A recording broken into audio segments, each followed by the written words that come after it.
As a toy collector, I have a biased opinion that vintage toys are way better than what we call that modern rubbish. But at the minute, I think some of them are catching up. As a toy collector, I've always preferred vintage toys over modern ones.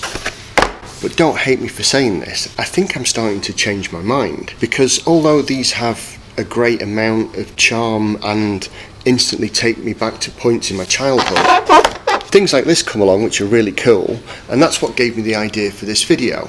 I thought I'd do a comparison. Which one's better, vintage or modern? Let's have a fight. No, let's not, I'm only kidding. Let's have a look at the vintage versus the modern toys and see which one are best. Now, like I said before, don't hate me for saying this, vintage toys have this kind of rustic charm that we all kind of remember and love. But the detail in modern ones now, and the things that they can do with modern manufacturing, and the amount of detail that they can get in these models, means that they're another level now, really. So what I'm going to do, I've got this box which is upside down. There we go. I've got this unopened Greenlight Starsky and Hutch car, which really I need to get it open, don't I? And then this arrived, if you saw my this week's pickup video, I actually unboxed this in there and showed you a bit of detail of it. It's signed by the guy who played Huggy Bear in the TV show, and it's a very cool little diorama. So what I'm going to do is zip this open. This has actually been sealed in the shop for about 2 years now, and I didn't want to open it, but I think for the purposes of this video it deserves to be opened. So that's the next thing I'm going to do, and I think what I'll do is do that in time lapse, and then we'll compare the models and see which we think is best.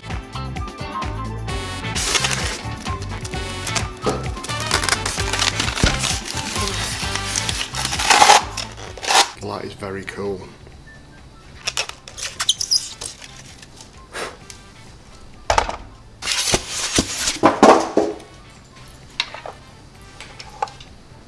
So straight away you notice the quality of that, how well made it is, how well it looks like the real car.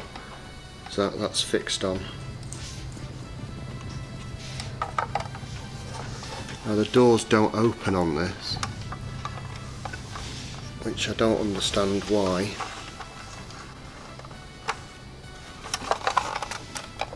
It's the underneath, what does it say there?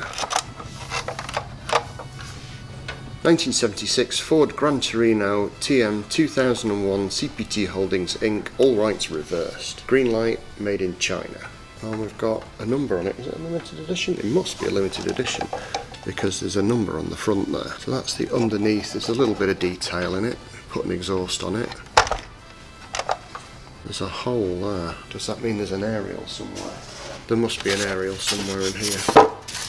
Yes, there it is. I don't know if you can make that out.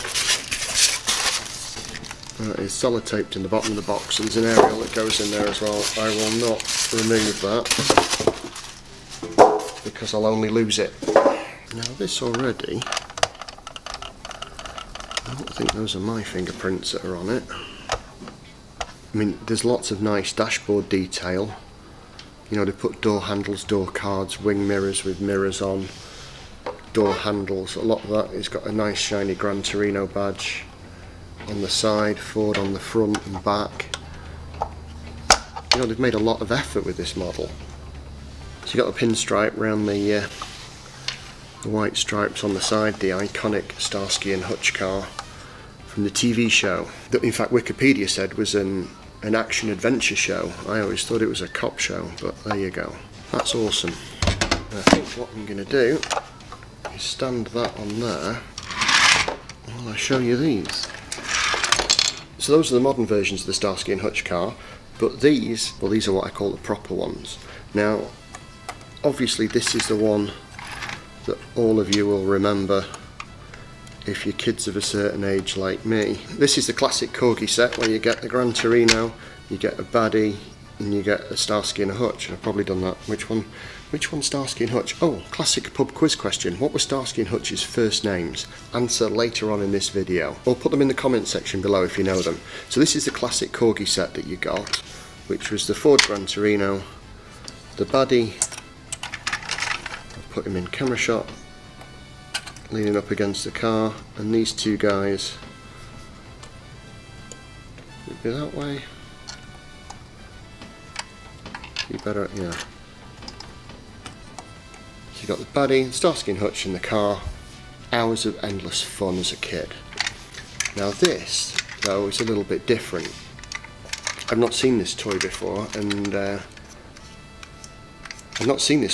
we thought it was rather cool when we were taking a look at it. I know a lot of people have noticed it on the side in the shop as I've been unpacking it and getting it ready to do this video. And this was, well, this is a range of toys called Corgitronics that have sounds in them. And originally I think this was a black Ford Gran Torino called the Roadhog, and I think it had a horn sound if you pressed it down. Now there's no electronics in this anymore, but what they've done is they've slapped a stripe on it, painted it red, and made a Starsky and Hutch car. Now I don't have the original box for this, but it did come in a box similar to this, which we put together. So this obviously is from the museum display, and I wish I had a box version of this. I don't. The one I had I sold, of course, didn't I? And we kept this one. So I am on the radar for a box Starsky and Hutch car as well for the museum. This is going to be part of our... These are all going to be part of the display behind me here, obviously adding these two new bits to it, which are going to look really cool. This is for sale in the shop. Retail on that is £110, which is quite a lot, but it is exceptionally cool. It's very good detail. The question is, or the question I'm trying to answer is, which are best, vintage or modern? And that's the tough decision, because if you can't find these or afford them because they are quite expensive, then the modern ones are a really good alternative, especially things like that with the diorama. I mean, obviously you're not going to find things signed every day, but if you do go to conventions and you do take these things along, then you do add value to them by getting them signed by the stars of the shows, especially sadly after they pass away. But that's part of the nature of collecting autographs, isn't it? Now I think I need a second opinion, one that isn't as biased as mine, or hopefully isn't as biased as mine, and see what they think. Back in a mo. Right, I need an unbiased and honest opinion. Okay. Okay, which one of these is best? Can I look? Yeah, of course you can. Yep. No. So would value have an effect? Yeah. And rather appropriately we have a siren going off in the background. Yeah, that one. You like that one? Yeah, and it's signed. And it's signed. Which one do you think I think is best? Probably that one. For the purposes of the jury. And how did you know that's the one that I absolutely prefer? Probably the oldest. It's potentially the most valuable out of all of them, and it's a model I've never seen before. What makes it more valuable than the others? Well, I don't think they produced as many. I don't know a lot about it, to be honest. I think it's really cool. I like the twin aerials. That one for me is a massive part of my childhood. And The 50s, 60s, 70s. You fired. 70s, yeah. Cheeky sod. And it's the one that kind of puts a massive smile on my face. That's not the original box for it, unfortunately. What's that one worth? When it was bought originally, it wasn't probably hugely expensive, but with the signature on it, and I imagine it's early 2000s, has it got a date on it? And this one obviously is modern, but the detail on it is amazing. What are they? Starsky and Hutch. What are they? Yeah. Yeah, you see that? Not knowing that doesn't help you really, does it? So it's a 70s TV show about two policemen based on two real policemen. Like good cop, bad cop. No, good cop, good cop. Oh. But it was a massive hit. I think that one. You think that one? I think that one. I love that one. That one is great. That one is also awesome. First, second, third, fourth. You're biased now because of what I've told you about them, aren't you? No. No? That's what you think? Genuinely, yeah. Yeah, that's the only one that we're selling. All the rest are for the museum. Thank you very much. You're welcome. So that's got me absolutely nowhere in deciding which one is better. So what I think I'm going to do is let you guys decide. So let me know in the comment section below, which ones do you prefer? Do you prefer modern or do you prefer vintage? Like I say, I mean, these take me straight back to my childhood, but I understand that these are a compromise if you can't get your hands on these, or if you're waiting to find decent versions of these. Such a tricky call to decide. Quickly, if I can interrupt the video to say thank you to everyone who came this weekend to say hello.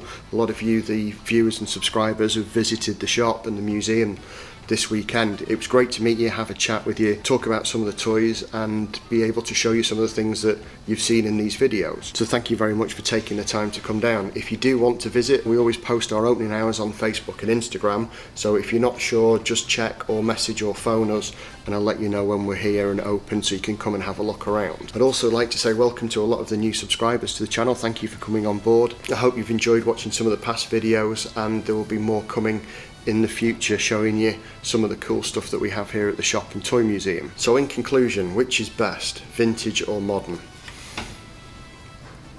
Still for me it's vintage all the time, but I do appreciate the quality of the modern stuff. It is very, very cool, but that's the winner for me. Not for Louis though, but it is for me. Okay, take care, stay safe, and I'll see you soon for another Toy Tuesday.